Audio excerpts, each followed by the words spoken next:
AB Calculus AB, day 2, Unit 1. It's a warm up. So you guys should try these problems on your own first to see what you can come up with. And then also at the bottom of this are answers to yesterday's assignment. Check those if you haven't yet. On the back, top success and AP. So if you haven't tried this yet, pause the video and then unpause it when you're ready, and I'll show you how to do it. And then you can pause it and try the next one if you're still working on it. So this is a little exercise, number 1, to figure out how to quickly, easily find your overall grade in the class based off of your test average and your participation average. Participation is homework, quizzes, warm-ups, projects, everything other than tests. Okay? And if you don't remember, you can look at the syllabus. Tests are 90% of your grade, and participation is 10% of your grade to make up a total of 100%. So the cool trick, just because, and it works out nicely, that it's 90-10% split, is that you think of this as 9 parts of your grade, and this is 1 part of your grade. And they would each equal, this would be 9 of 10 parts, 90%, 9 tenths, and 1 part, 10% would be 1 part of 10 whole parts. So what you could do is you could just multiply this by 9, weight it 9 times as heavy as this. 9 times 8 is 72, carry the 7 is 63, 9 times 8, 72, carry the 7 to 54 is 61, and then we could just add that to this, because this is 1 part, so it stays the same, and you get 702, and then we change it back to a percent, 70.2%. This also illustrates that you could get a D+ average on tests and still pass the class if you're good at your homework. Now here's another person who does well, decent at tests, and not so great at homework. Again, this is 9 parts of your grade, so multiply by 9, and then add it to this 10%, and you get a 78.9%. So your homework habits could cause you to get a C+ instead of B-. So anyways, so also just to emphasize the portions of a grade. Now, these are some interesting questions. We haven't covered these yet, okay? Let's see if you can answer it. Do you think 1 plus 0.1 plus 0.01 plus 0.001 plus 0.001 plus ... means it keeps going forever to infinity? Would that equal 1/9? Now, an interesting thing is if you start adding these up, you get 0.111111111, and it keeps going. And maybe you know that that's 1/9. But I'm going to show you guys a trick of how you can take this is a trick where you could take a repeating decimal and change it into a fraction. Now, repeating decimals, even if it's not the same number, but there's a repeating group of numbers, we call those rational numbers, okay?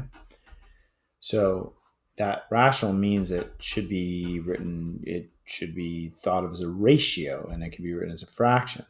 So the way we're going to do it on our homework is you're going to take a repeating decimal. We're going to say, well, let's go ahead and treat it like, we'll call it n. And then however many numbers are in the repeating decimal, this one, there's 1 repeating number. You're going to multiply by 10 to that power, okay? Both sides, 10 to the first power. And when you multiply this side by 10, you get 1.1 repeating, right? And then we can divide both. Then we're going to, the goal here is to get a fraction that doesn't have like decimals in it. So we're trying to get rid of this repeating part. And by multiplying both sides by 10, it's kind of setting up. And then we're going to subtract the original number from both sides. And the cool thing that happens is the repeating part drops out. And then your answer is 1/9. So you might just feel like you recognize 0.111 as 1/9, but I'm going to give you some weird ones that you're not going to recognize. And this trick will help you change any repeating decimal into a fraction. Okay. Part B, 1/2 plus 1/4 plus 1/8 plus 1/16 plus 1/32 plus ... Does that add up to 1? Does it never get to 1? Does it get really close to 1? Does it actually equal exactly 1? Does it go past 1? Okay. So close to 1, exactly equal to 1, or past 1. Now, there's some other ways of sort of visualizing this. And this is a sort of a classic problem right here. You say, all right, well, this is one whole unit. We could think of 1 as an area, one whole unit.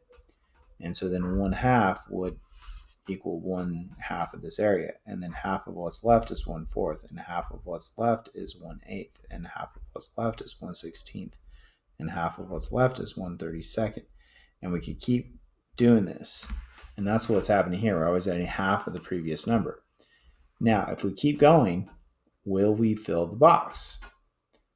Or will it always sort of will it just get infinitely close? Now, this means we're going to take all the infinite,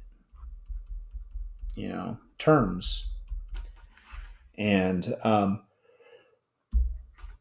don't think it's going to fill up. But that's kind of an interesting idea that we could add numbers to something infinitely, yet the sum of them would not go to infinity. Now, according to the mathematician Zeno, he said that this is false, that this does not equal 1. Okay. And he used this idea of like trying to reach the door. Like I can always go halfway to the distance to the door, halfway of what's left, halfway of what's left. And I will never get to the door because there's always half the distance left of what before. So I'm never going to get there. I can't leave the classroom because I can never get to the door because I always have to go half of what's left. Now, realistically, we know that we can get to the door and that we will get there. So that's sort of a kind of more deeper idea. Now, we're going to say that this is true. Mathematically, this is going to be true. And this is more of something that we're going to probably deal with a little more in AP Calculus BC. But this is going to involve the idea of limits, which are the foundation of calculus. So we'll be talking a lot about limits soon. Anyways, here's some answers. You can check those. Now on the back, I have a little list. Success in AP Calculus, top 10 things. Now I will give credit to Mr. Statham, who was my predecessor and who I took many great things from because he was a great teacher. And why not? And so this is a list that he would present to his students. And I always thought it was kind of a good list. It has some good ideas on it.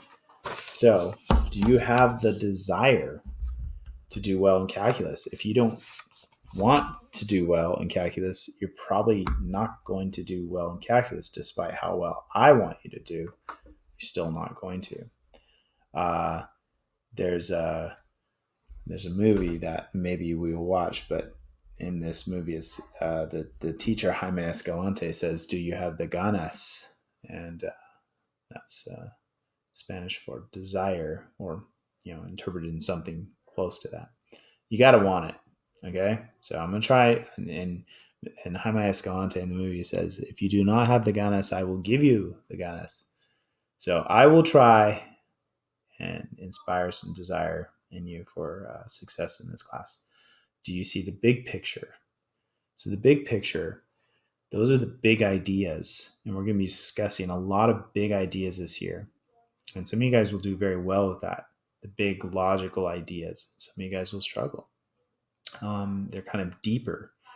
ideas. And I'm going to try as much as I can to teach those ideas to you and not I really discourage you to memorize those big ideas, because if you memorize them, that means you do not understand them and you will not do well at using them.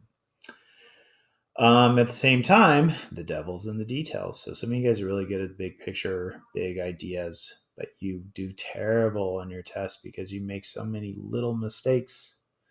So we still got to be good at those small, minor things. There's plenty of that kind of work on the AP test.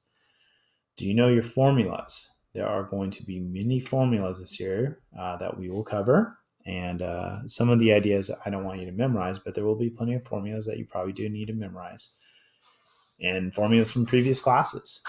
And on the AP exam, they give you 0 formulas. And some AP tests they do. I think physics they give you some. I think AP stats they give you a bunch, but in AP calculus they give you none of the formulas. So you're going to have to know. You're going to have to remember some information like that. Technology, calculators, and programs. So we're going to be using graphing calculators a lot. And it's one thing to know how to do the calculus and how to write it down. But sometimes you're going to be given problems that you can't do by hand. And sometimes you're going to be given problems that you can do by hand, but you don't have time to do by hand. So we're going to have to get comfortable with calculators and knowing which programs to use to do these things quickly. And a lot of times AP problems will be based off of less of the details, letting a calculator do it, knowing that you know how to use a calculator, and then interpreting those results, giving you time to analyze what you've been given.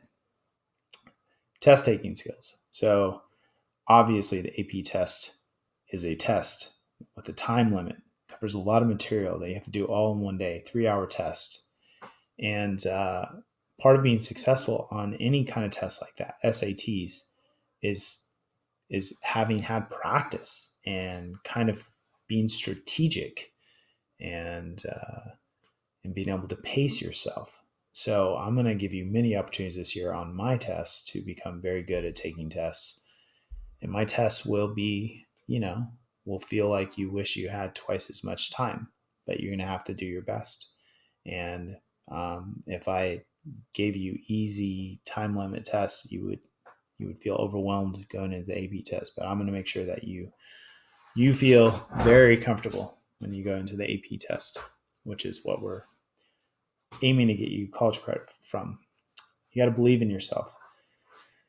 If you go in a situation, a large challenge, and this could be a big challenge for some of you guys, and you just think, oh, there's no way I can do this. Well, it's probably not going to happen, right? You have to think, I can do this. Maybe even envision yourself being successful. I've ran a lot of races and marathons and ultra marathons. And one of the things that as I'm training, not even on purpose, but I just do, and I feel like it has positive results, is I imagine myself crossing that finish line, even for something I'm not ready for, but something I want to do, something I'm working towards. Can you see yourself, walking in that AP test 6 months from now and, and doing great? Believe in yourself. I'm going to believe in you. I'm going to, I'm going to try and transfer as much of that as possible. And I know some of you probably think I'm not good at math. This class is going to be too hard. I'm not ready. I didn't get good enough grades in my previous classes, but we're going to get you there. Get focused, stay organized. There's a lot of stuff, a lot of, different things. You have a lot of different classes. You have busy schedules. And I think one critical way of being successful in my class is being focused and organized and not losing things, and, staying on top of your schedule. If you put in the time, you'll be fine. So I'm going to give you many opportunities to practice and to really learn these concepts. And if you will just commit, to doing those things with me, you're going to, it's going to be a long journey, but you're going to be totally ready for the AP test. Number 10, work together. I want you to rely on each other and myself, but I want to kind of see us as a team, that we're all working towards this goal together, and that any of us we help each other out, ask for help, we're all going to benefit from that. Even the people that end up being the person that helps other people more often than getting help, they're going to know these concepts that much better. So I want us to really feel like we're tackling this together and that we're not all alone on an island, because that makes any task much harder to be successful at when you're attacking it totally by yourself, feeling like you can't ask for help.